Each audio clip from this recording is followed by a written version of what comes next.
భారతదేశంలో highest literary honour Jnanpith award వార్తలో ఉంది. 59వ జ్ఞాన్పీఠ్ అవార్డుని ప్రకటించారు. హిందీ రైటర్ వినోద్ కుమార్ శుక్లాకు ఈ అవార్డు వచ్చింది. 88 సంవత్సరాల ఈ రైటర్ ఛత్తీస్గఢ్కి చెందినవాళ్ళు.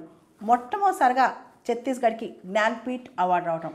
అదేవిధంగా Vinod Kumar Shukla 12th Hindi writer to receive this award అనమాట. 12వ హిందీ రైటర్ ఈ అవార్డు సంపాదించుకోవడం ఆయన. అంటే ఇప్పటి వరకు 12 మంది హిందీ రైటర్స్కు ఇంత కలిపి వినోద్ కుమార్ శుక్లాతో కలిపి జ్ఞాన్పీఠ్ అవార్డ్స్ వచ్చాయన్నమాట.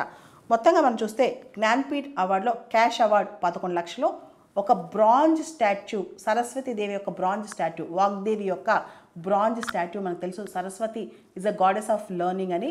ఆ తర్వాత ఒక సైటేషన్, ఇదంతా కల్పిస్తారు. జ్ఞాన్పీఠ్ సెలక్షన్ కమిటీ ఆయన పేరును సిఫార్సు చేస్తుందన్నమాట. ఛత్తీస్గఢ్ నుంచి వినోద్ కుమార్ శుక్లా మొట్టమొదటి ఆథర్. ఆయన జ్ఞాన్పీఠ్ అవార్డు సంపాదించుకోవడం ఆ రాష్ట్రం నుంచి మొట్టమొదటి ఆథర్ అనమాట. ఆయన అద్భుతమైన రచనా శైలి కానీ, సృజనాత్మకత కానీ, లేదా ఆయన యొక్క సాహిత్యం కానీ చాలా అద్భుతంగా ఉంటాయని చెప్పి వర్ణిస్తారనమాట. ఇంతకుముందే వినోద్ కుమార్ శుక్లా గారికి సాహిత్య అకాడమీ అవార్డు వచ్చింది. 1999లో ఆయనకి సాహిత్య అకాడమీ అవార్డు కూడా వచ్చింది.